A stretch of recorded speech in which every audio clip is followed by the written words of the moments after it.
welcome to Paper Cuts. Today we are talking and thinking about firsts, and specifically today we're talking about the first textbook for quantum mechanics published in the United States.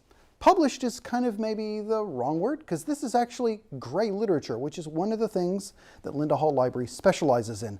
Things that are kind of published, but also not quite.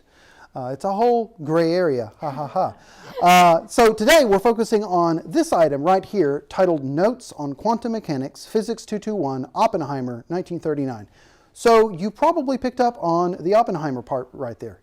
Yes, that is Robert Oppenheimer, made famous through two things. One, his leadership of the Manhattan Project, which led to the atomic weapons and used to end World War II. And he was also famous for his activities with the House Un-American Activities Committee, HUAC, which we'll revisit that in a moment. But this is a later edition of the first textbook on quantum mechanics printed in the United States. It's staple bound. It's kind of brown. It was meant to be thrown away after they were done with the class. So on the cover it says by B. Peters. Jamie, you've looked into who B. Peters was. Can you tell us a little more about B. Peters? Yeah, so B. Peters is Bernard Peters. He was one of Oppenheimer's graduate students. So Oppenheimer came to Berkeley in 1929 when there was absolutely no theoretical physics component to their physics department.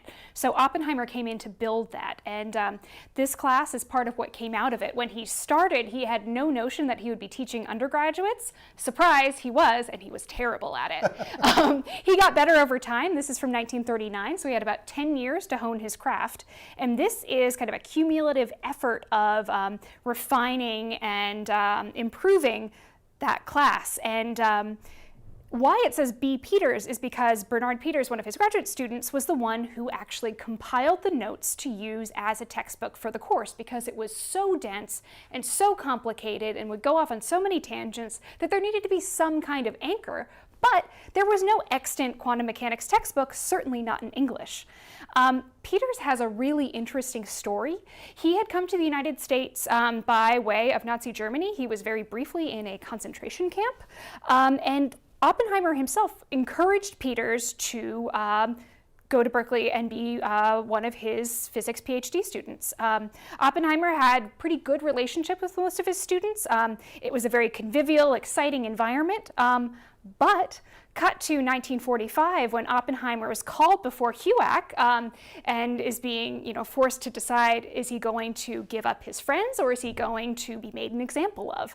And one of the people that he sold out to the House Un-American Activities Committee was Peters.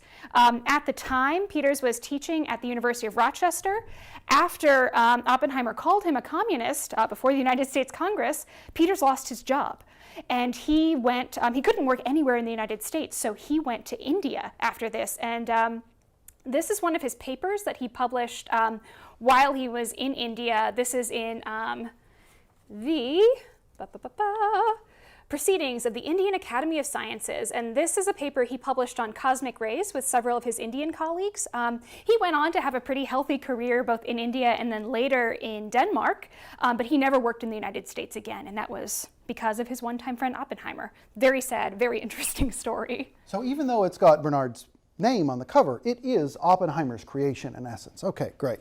So we should probably open this, because I think the folks at home are going to want to see part of it. So there's the table of contents. It's mimeographed, as were most things during this time period. You could purchase this set of course notes, textbook, through Oppenheimer's office until the mid-1950s. And it's got Bernard Peters' handwriting in here for equations, because typewriting equations is difficult.